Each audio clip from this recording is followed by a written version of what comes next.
alizokuwa akitoa kwa sadaka alizokuwa akitoa.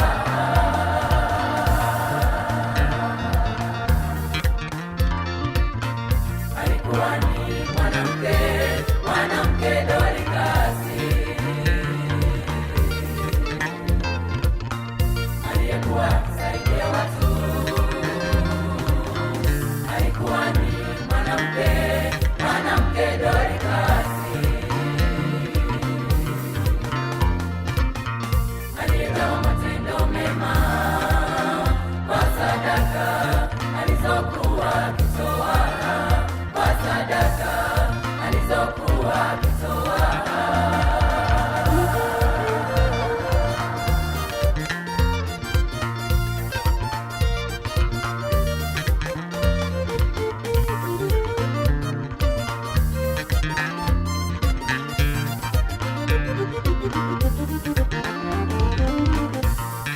Ilifika siku aliugua Dorikasi akafa.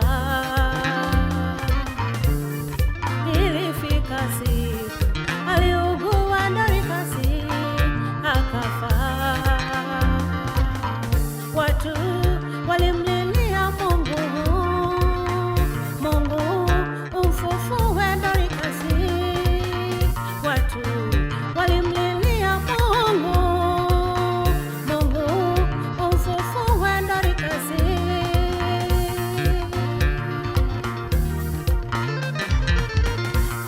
Waliona mema aliyowatendea, walikumbuka mazuri aliyowatendea.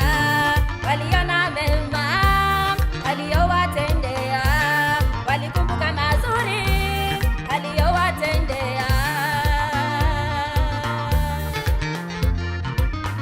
Watu walimlilia Mungu, Mungu umfufue Dorikasi.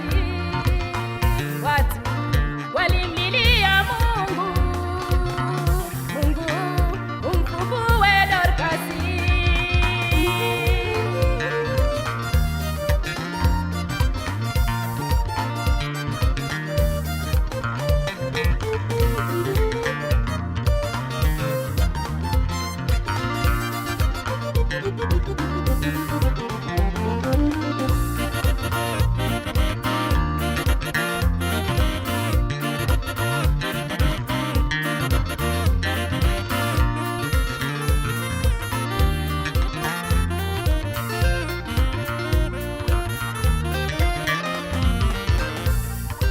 Umetenda nini utakachokumbukwa nacho?